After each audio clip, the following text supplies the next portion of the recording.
Billionaire CEO Victoria Vance screamed at the janitor to get his filthy hands off her grounded $100 million private jet. But when that same janitor casually used a 50-cent coin to bypass a catastrophic engine failure that 50 elite engineers missed, her entire board of directors stopped breathing. If you believe true genius doesn't wear a suit, stay until the very end to see the ultimate revenge. The smell of industrial bleach and aviation fuel is a peculiar combination. It is the scent of a place where millions of dollars are spent projecting the illusion of flawless perfection, while mere pennies are paid to the invisible hands that scrub away the messy reality. At 3:15 in the morning, the Nevada desert outside Hangar 4 was a freezing expanse of pitch black. But inside, under the harsh, humming glare of halogen lights, Arthur Penhaligon was already 2 hours into his shift. He moved a heavy industrial mop across the polished epoxy floor with the slow, rhythmic precision of a metronome. Left, right, twist, ring. There was no wasted motion. His hands, gripping the aluminum handle, were thick and heavily calloused, the knuckles scarred with old machine grease permanently tattooed into the microscopic lines of his fingerprints. He wore a faded, standard-issue blue jumpsuit that was one size too large, the fabric worn thin at the knees. His name tag hung slightly crooked over his left breast. It did not say Arthur. It did not say Mr. Penhaligon. It simply read maintenance. In the architecture of this multi-billion-dollar facility, he was not a man. He was merely a function, a ghost required to erase footprints before the important people arrived. In the dead center of the vast, echoing hangar rested the reason for his labor.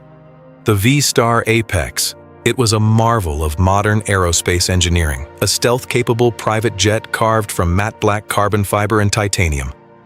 It looked less like an aircraft and more like a predator resting in the cold air. Arthur did not look at it. He did not marvel at its aerodynamic geometry or the staggering wealth it represented. His gaze remained methodically locked on the floor. He needed every square inch spotless by 6 a.m. because in this world, a docked paycheck meant a delay in affording the weighted sensory blanket his daughter desperately needed. Tucked away in the far corner of the hangar, shielded by a fortress of empty wooden shipping crates, sat 7-year-old Lily. She was a small, fragile silhouette wearing oversized, heavy-duty noise-canceling headphones. Her thin fingers were meticulously lining up a collection of small die-cast plastic airplanes on a canvas tarp. She did not arrange them by color or size, but by the exact degree of their wing sweep. A perfect, calculated progression of aerodynamics. Lily was on the autism spectrum. To her, the outside world was an unrelenting assault of unbearable frequencies, unpredictable lights, and chaotic human emotions. She required order, she required unbending patterns, and above all else, she required her father's proximity. 3 years ago, Arthur's wife had passed away from a sudden aggressive illness that had swallowed their savings in a matter of months. But the financial ruin was nothing compared to the psychological toll on Lily. Without her mother, the girl's world had shattered into sharp, terrifying pieces. She had stopped speaking entirely for half a year. The specialized, full-time care she required meant Arthur could no longer disappear into a demanding 90-hour-a-week corporate career. So, Arthur had made a choice. It was the kind of choice that ruthless executives would measure as a catastrophic failure of ambition, but that a father understands as an absolute non-negotiable duty. He had packed up their life, moved to the desert, and taken a night shift cleaning job. The pay was an insult to his intellect, but it offered the one currency he valued above all: invisibility. It allowed him to bring Lily into the cavernous, empty hangars during the graveyard shift, keeping her safe, keeping her near, while he worked entirely unnoticed by the world. Arthur finished wringing the mop and set it against the yellow bucket. His heavy steel-toed boots made almost no sound as he crossed the vast space toward the crates. He knelt, his massive frame shrinking down to meet her eye level. He did not speak to interrupt her carefully constructed pattern. He simply reached into the breast pocket of his faded jumpsuit and held out a small, foil-wrapped chocolate square. Lily did not look up immediately. Her small hand adjusted a plastic F-22 Raptor a millimeter to the left. Only then did she reach out and take the chocolate. "Perfect formation," Arthur murmured. His voice was a deep, gravelly rumble, a resonant frequency that was the only sound Lily never wore her headphones to block out. Lily gave a tiny, almost imperceptible nod. The corners of Arthur's eyes crinkled in the dim light. He did not care that his hands ached or that his bank account was perpetually near zero. That single nod was enough. He stood up in the quiet, suffocating stillness of the hangar, completely unaware that in just a few short hours, the brutal, arrogant machinery of the corporate elite was going to descend upon this very floor, intent on crushing them both. 40 floors above the concrete reality of the hangar, the Nevada sun was just beginning to bleed a harsh, golden light over the desert horizon. The rays pierced through the floor-to-ceiling windows of the executive suite, illuminating a space designed to intimidate. There were no personal photos on the expansive mahogany desk. There was only a minimalist arrangement of digital displays and the chilling, sterile atmosphere of absolute control. Victoria Vance stood staring out at the horizon, her back straight as a steel rod. She was 42 years old, clad in an immaculate, stark white Tom Ford suit that functioned less like clothing and more like tailored armor. Her blonde hair was pulled back into a severe, unforgiving knot at the base of her neck. She did not drink coffee. She consumed leverage, and this morning, the leverage required was monumental. If the ignition sequence delays by even a microsecond during the demonstration, I will personally see to it that you never work in aerospace again, Elias. Do you understand me?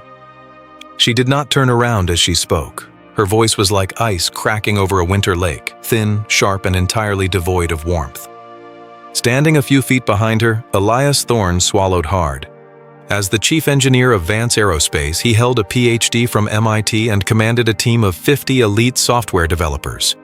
Yet in this room, clutching a biometric tablet with sweating palms, he looked like a terrified schoolboy called into the principal's office. "Ms. Vance, the simulations are 99.9% stable," Elias stammered, shifting his weight. The V-Star Apex is a masterpiece of software integration. The AI diagnostic protocol manages over 3,000 variables a second. It's perfect. Victoria slowly turned. Her eyes, a pale, calculating shade of gray, locked onto him with surgical precision. "I don't sell 99.9%, Elias," she stated, her tone dropping to a dangerous whisper. "I sell perfection. Today at 10 a.m., General Marcus Holden of the Department of Defense is walking into Hangar 4. He brings with him the authorization for a $2.5 billion defense contract. If this jet performs, Vance Aerospace becomes the primary transport provider for the Pentagon's black operations. If it doesn't..." She let the sentence hang in the air, toxic and heavy. Victoria Vance had inherited the aerospace empire from her father, and she had spent the last 7 years aggressively purging anyone who dared to challenge her vision. She surrounded herself with sycophants and yes-men, operating on the foundational belief that leadership was, at its core, the application of fear. She did not understand the intricate physics of the machines her company built. She understood profit margins. She measured human worth entirely by net worth and pedigree. "Make sure the hangar is cleared of the night staff," Victoria snapped, glancing at a diamond-encrusted watch that cost more than Arthur Penhaligon would earn in a decade. "I don't want any of those lower-tier peasants hovering around when the press arrives. The aesthetics of this launch need to be pristine." "Of course, Ms. Vance," Elias mumbled, his eyes downcast as he hastily backed out of the room.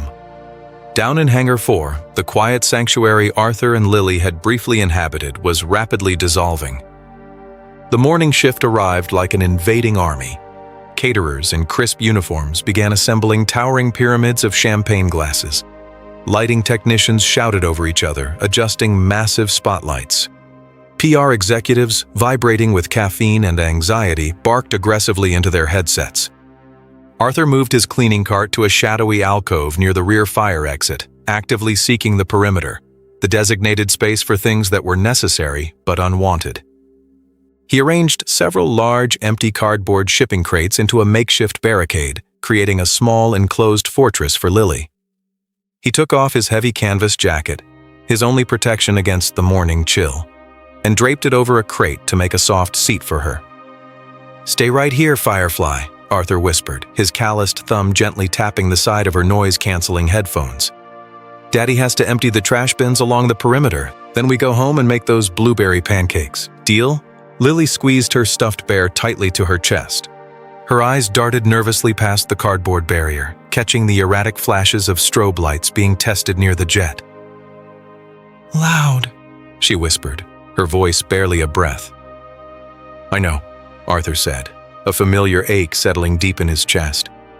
"Keep the headphones on. Watch your planes. I'll be right back." He walked away, pushing his yellow cart. He moved through the growing crowd of men and women in tailored suits and expensive perfumes, entirely invisible to them. They brushed past his broad shoulders, seeing him not as a man, but merely as an obstacle to step around. By 9:45 a.m., the hangar was packed. The air grew thick, holding the distinct, heavy tension of hundreds of millions of dollars waiting to change hands. Victoria Vance stood at a sleek glass podium positioned directly in front of the V-Star apex, glowing under a constellation of spotlights. To her right sat the board of directors, a collection of wealthy, anxious individuals whose eyes were fixed on the potential spike in their stock portfolios. In the center of the front row sat General Marcus Holden. He was a man carved from granite, wearing an immaculate uniform heavily decorated with ribbons earned in hostile territories that did not exist on public maps. He did not smile. He sat with his arms crossed over his broad chest, watching Victoria with the skeptical, unyielding eye of a man who buys results, not promises. Near the catering tables, Arthur quietly emptied a recycling bin, his head kept respectfully down, though his eyes periodically flicked toward the shadows of the alcove where Lily was hiding. "Ladies and gentlemen," Victoria's voice echoed through the hangar's state-of-the-art acoustic system, amplified, polished, and supremely commanding. For decades, aviation has been bound by the archaic limits of human reaction time and manual engineering. Today, Vance Aerospace breaks those chains. The V-Star Apex is not just an aircraft, it is a living, thinking entity. She gestured grandly toward the matte black jet. Controlled by a proprietary quantum AI core, it requires no physical pre-flight checks. The software handles everything, anticipating failures before they exist. It is the future of autonomous tactical transport. General Holden, Board of Directors, I give you the apex of human achievement. Elias, initiate the primary ignition sequence. Victoria stepped back from the microphone, a triumphant, blinding smile plastered across her face. The overhead lights in the hangar dramatically dimmed.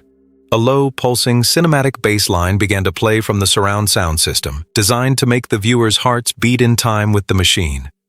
Elias Thorne, standing at a terminal near the jet's left wing, typed in his administrative override codes with trembling fingers and pressed the glowing green Initiate icon on the glass screen. The crowd collectively held its breath. Television cameras zoomed in tight on the massive twin exhaust ports of the stealth jet. A low electronic whine began to build from deep within the fuselage. The digital displays running along the side of the jet lit up, cascading with streams of green data. The whine grew louder, pitching sharply upward, straining toward the critical threshold of ignition. And then, a dull, heavy clunk. The external lights on the jet violently flickered. The high-pitched electronic whine sputtered, coughed like a dying animal, and ceased completely. The dramatic, pulsing music continued to play through the speakers for 3 agonizing seconds before a panicked PR assistant frantically killed the audio feed. The silence that followed was not just an absence of sound, it was a physical weight. It was the suffocating, crushing silence of a billion-dollar failure broadcasting in real time. Victoria's triumphant smile froze, hardening into a rigid mask before slowly evaporating into an expression of pure, unadulterated panic. The muscles in her jaw visibly tightened. She looked sharply at Elias. Elias was frantically tapping the glass screen of his terminal, a bead of cold sweat tracing a line down his pale cheek. "Report!" Victoria hissed into her lapel microphone. She tried to keep her voice confined, but the pristine acoustics of the hangar betrayed her, carrying the sharp edge of her desperation to the front row. I don't know," Elias stammered, his hands visibly shaking now. "The software is throwing a cascade error. Code 404 thermal. The AI won't allow the starter generator to engage." "Fix it," Victoria demanded, the carefully constructed veneer of the elite CEO shattering to reveal the terrified executive underneath. Within seconds, 50 engineers in stark white coats swarmed the grounded jet like ants on a dying beetle. They plugged laptops into external diagnostic ports. They shouted algorithmic jargon at each other across the fuselage. They frantically rebooted the core systems. They ran emergency bypassing scripts. 10 minutes passed, then 15. The crowd, initially stunned, began to murmur. The low hum of whispered gossip and lost confidence filled the room.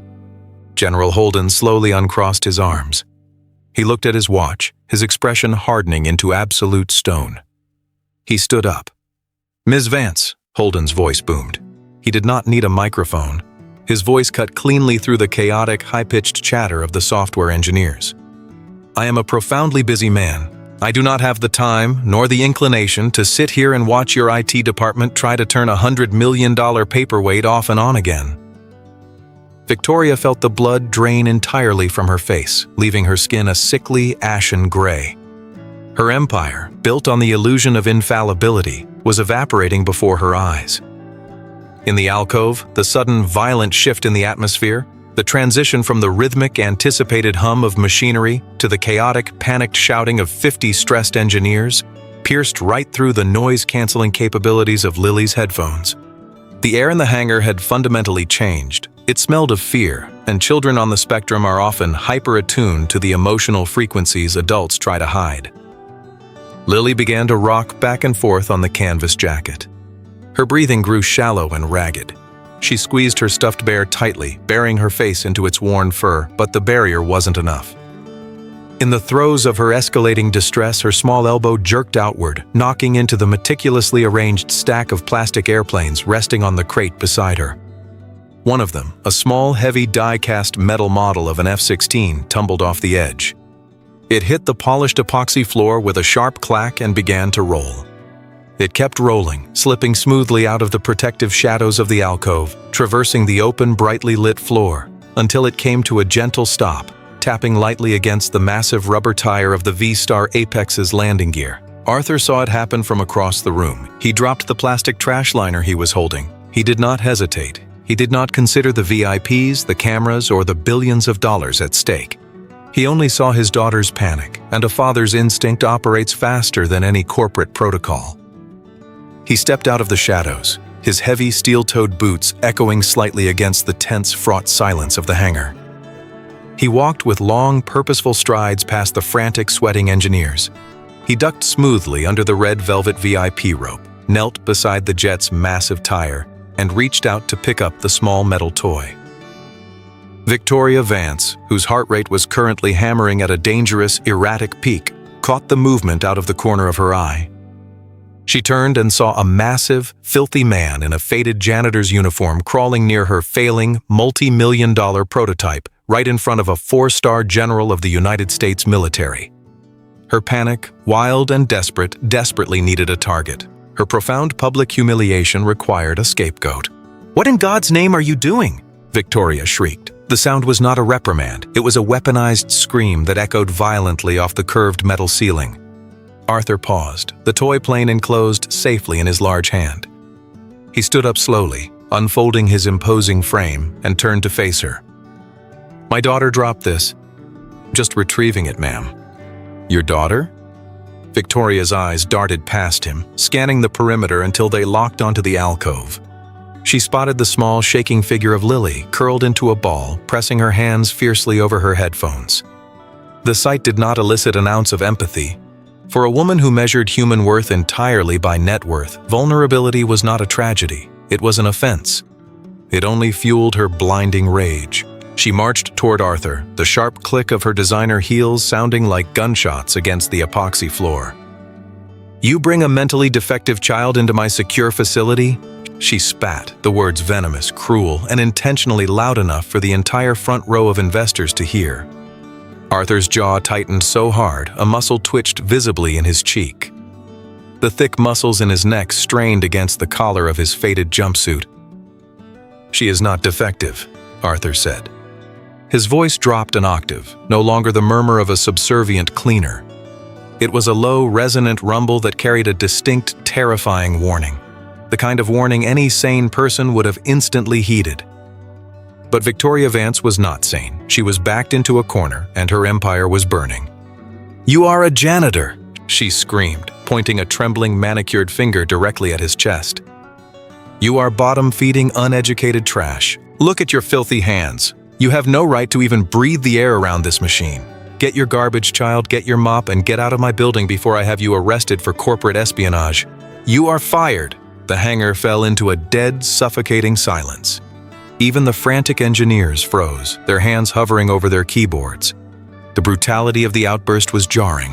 General Holden narrowed his eyes, his jaw set in a hard line, clearly disgusted by the grotesque display of corporate bullying, but he remained silent, watching the scene unfold with the cold calculation of a tactician. In the alcove, Lily let out a high-pitched whimper, her hands pressed so hard against her headphones that her small knuckles turned completely white.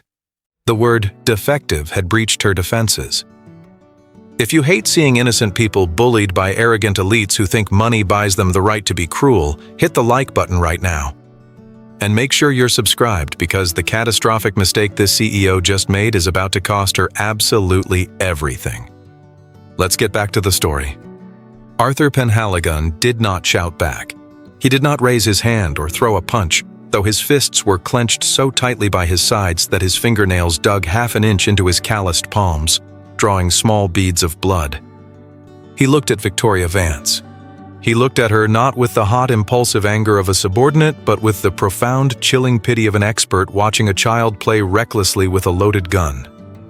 Then his gaze drifted away from her entirely, dismissing her presence as irrelevant. He looked over her shoulder at the massive digital diagnostic screen Elias was holding. The screen displayed scrolling lines of aggressive red code. Error. Ignition relay. 4A. Thermal disconnect. Software override failed.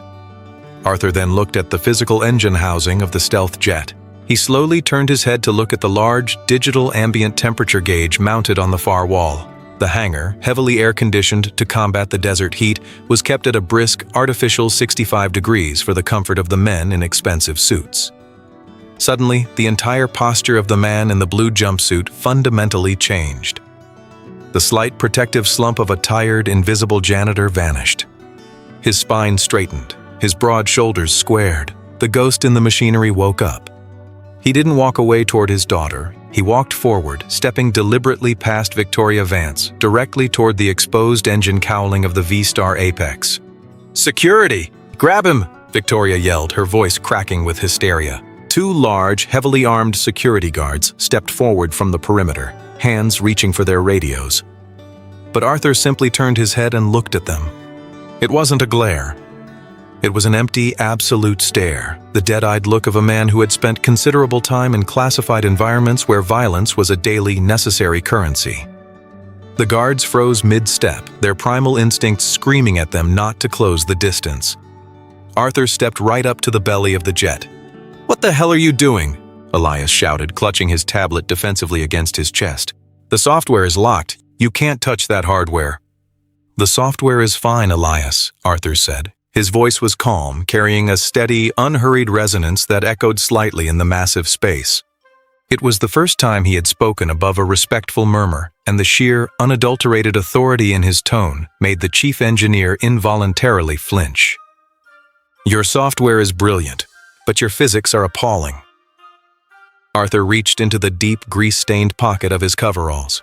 He bypassed the glowing digital keypad on the engine cowling entirely. Instead, he reached under a flush titanium lip and unlatched a hidden manual access panel, a failsafe that 99% of the software-reliant engineers in the room didn't even know existed. He pulled the panel open, revealing a complex, dense maze of high-voltage wiring and heavy physical relays. "You designed this jet in a climate-controlled 72-degree laboratory in California," Arthur said, not looking at Elias, his eyes scanning the intricate wiring with the speed of a machine reading code. "You programmed the AI to execute the ignition sequence based on the optimal thermal expansion of the copper contact plates within the starter relay." Arthur pulled his thick hand out of his pocket. Pinched between his calloused thumb and forefinger, catching the light of the halogen bulbs, he held a standard George Washington 50-cent coin. "But you brought the jet to the Nevada desert," Arthur continued, his voice steady, delivering a lecture to a room of PhDs. And you cranked the AC in this hangar down to 65 degrees so your wealthy investors wouldn't sweat through their silk shirts. The copper contact plate in Relay 4A has contracted by exactly 1/16 of an inch due to the cold environment. The AI is sending the signal, but the physical circuit cannot physically close. There is a gap. Elias stared at the janitor, his mouth hanging open, his mind struggling to process the information. That's a hardware thermal flaw. The diagnostic didn't catch it because a computer only knows what you tell it to look for, Arthur finished quietly. You built a brilliant brain, Elias, but you forgot the nervous system. Without another word, Arthur reached into the panel and wedged the 50-cent coin directly into the gap between the contracted copper plates. The coin, an alloy of copper and nickel, was the exact thickness required to bridge the thermal gap.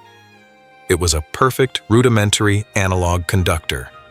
Stand back, Arthur said, a command that required no enforcement. The engineers scrambled backward. He reached up to the heavy red manual override lever inside the panel and pulled it down with a solid mechanical clack. The hangar didn't just hear the noise, it felt it. A deep seismic rumble vibrated upward through the concrete floor, traveling up the legs of every person in the room. The high-pitched electronic whine returned, not sputtering this time, but soaring. The twin turbines of the V-Star Apex ignited with a ferocious, deafening roar, blowing a massive wave of hot, kerosene-scented air across the VIP section. The force of it sent crystal champagne flutes crashing to the floor and blew Victoria Vance's perfectly sculpted hair into a chaotic, messy tangle. The jet was alive. Arthur casually slammed the titanium access panel shut. He wiped his greasy hands on the thighs of his jumpsuit, turned his broad back on the roaring $100 million machine, and walked away, heading back toward his daughter. The massive turbines idled down to a low, powerful, continuous hum, but the silence among the humans in the room was absolute. 50 elite, highly educated engineers stood frozen, their jaws literally dropped, staring at the broad back of the man in the blue coveralls as if he had just performed dark magic. Victoria Vance was physically trembling. Her mind, hardwired over decades to exploit every situation and spin every disaster, desperately tried to regain control of the crumbling narrative. "Well," Victoria stammered, her voice shaking violently as she forced herself to turn toward General Holden. She attempted a smile, but it contorted into a painful, desperate grimace. "It seems we had a minor, predictable mechanical sticking point. Good thing we employ thorough maintenance staff to assist the engineering team with the heavy lifting." General Marcus Holden did not look at her. He had stood up from his front row chair. His eyes, sharp and predatory as a hawk's, were locked onto the janitor who was currently kneeling in the shadows of the alcove, gently, carefully placing the noise-canceling headphones back over his crying daughter's ears. Holden stepped decisively past the red velvet VIP rope.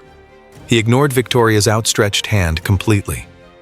He walked across the polished epoxy floor, his military boots echoing the same steady rhythm Arthur's had moments before, until he stood exactly 10 feet behind the kneeling father. "I spent 5 years looking for you," General Holden's voice rang out, carrying cleanly over the deep hum of the idling jet. Arthur stopped. He didn't turn around immediately. He gently stroked Lily's hair, whispered a calming word that no one else could hear, and then slowly stood up, turning to face the 4-star general. "I wasn't hiding, Marcus," Arthur said quietly, using the general's first name with a familiarity that sent a shockwave through the room. "I was just sweeping floors." Victoria Vance let out a nervous, confused, high-pitched laugh. "General Holden, please don't engage with the disgruntled support staff. We will have him removed instantly."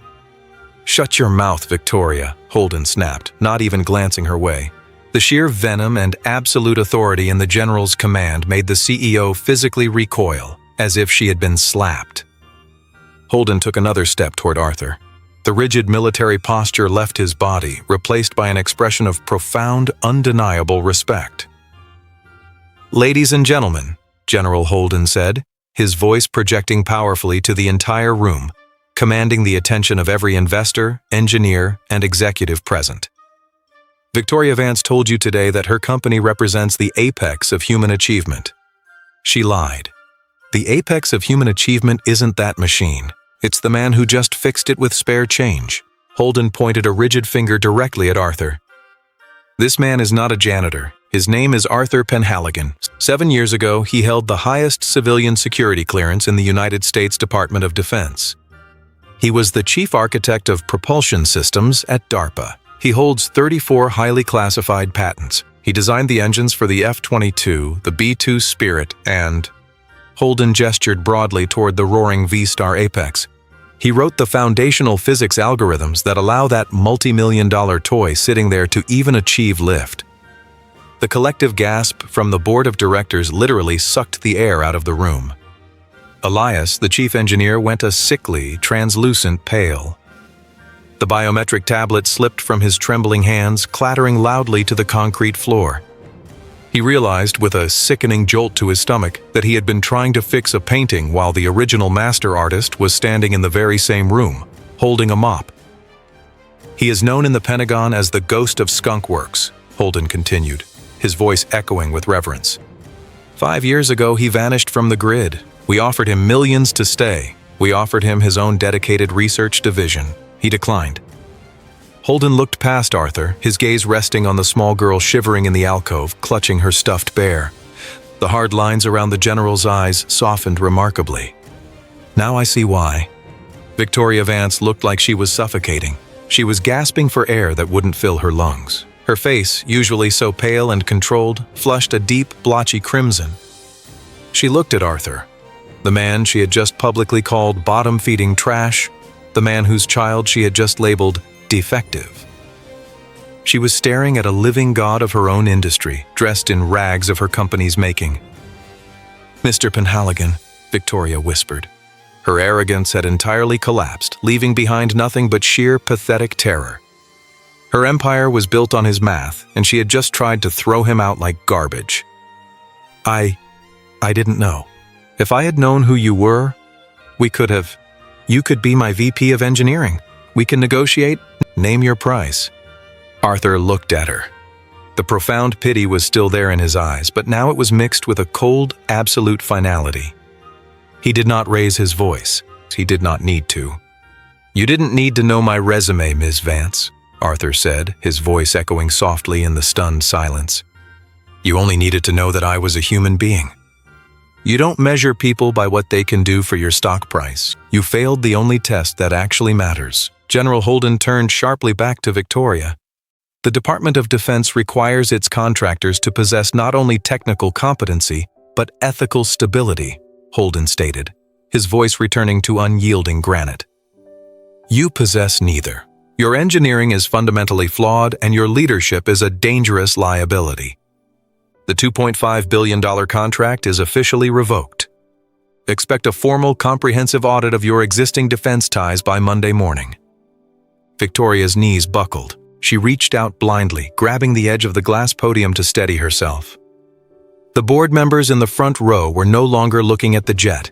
They were already pulling out their phones, frantically calling their brokers to dump their stock before the catastrophic news hit Wall Street.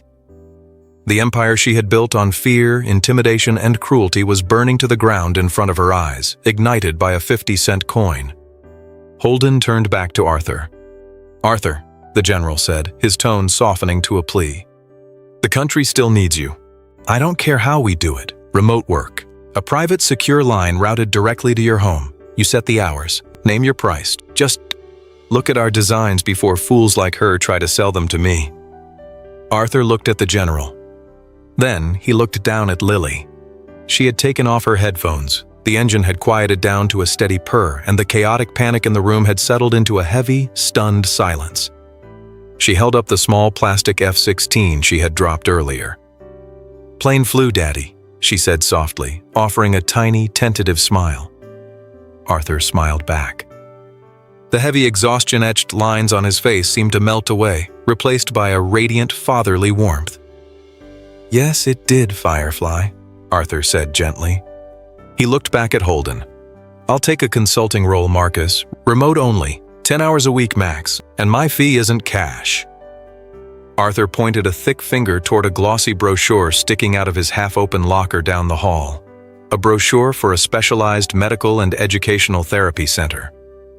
You fund the Vanguard Autism Therapy Center in this city for the next 10 years. Full scholarships, no questions asked, for any family that makes under $100,000 a year. Holden didn't even blink. Done! Arthur didn't say goodbye to Victoria Vance. He didn't gloat, and he didn't demand an apology she was incapable of meaning. He simply reached over, unzipped the blue janitor's jumpsuit, and took it off, leaving it draped carelessly over the handle of his yellow mop bucket. Underneath, he wore a simple faded gray t-shirt. He picked up Lily's heavy canvas jacket, helped her thread her small arms through the sleeves, and took her small hand in his large, calloused one. Together, the ghost of Skunk Works and his daughter walked slowly out of Hangar 4, their footsteps steady and unhurried. They left behind a roaring, state-of-the-art jet, a stunned military general, and a billionaire CEO who was left standing in the wreckage of her own arrogance, with nothing but a 50-cent piece of copper jammed into her pride, realizing far too late that true power never has to shout to be heard. True wealth isn't measured by the designer label on your suit, but by the weight of your character when you think no one important is watching. If this story resonated with you, if you believe that a father's fierce love and quiet, undeniable competence will always defeat loud arrogance, please leave a like, share your thoughts in the comments below, and subscribe to the channel for more stories where justice is served cold. Until next time, stay strong and never judge a book by its cover.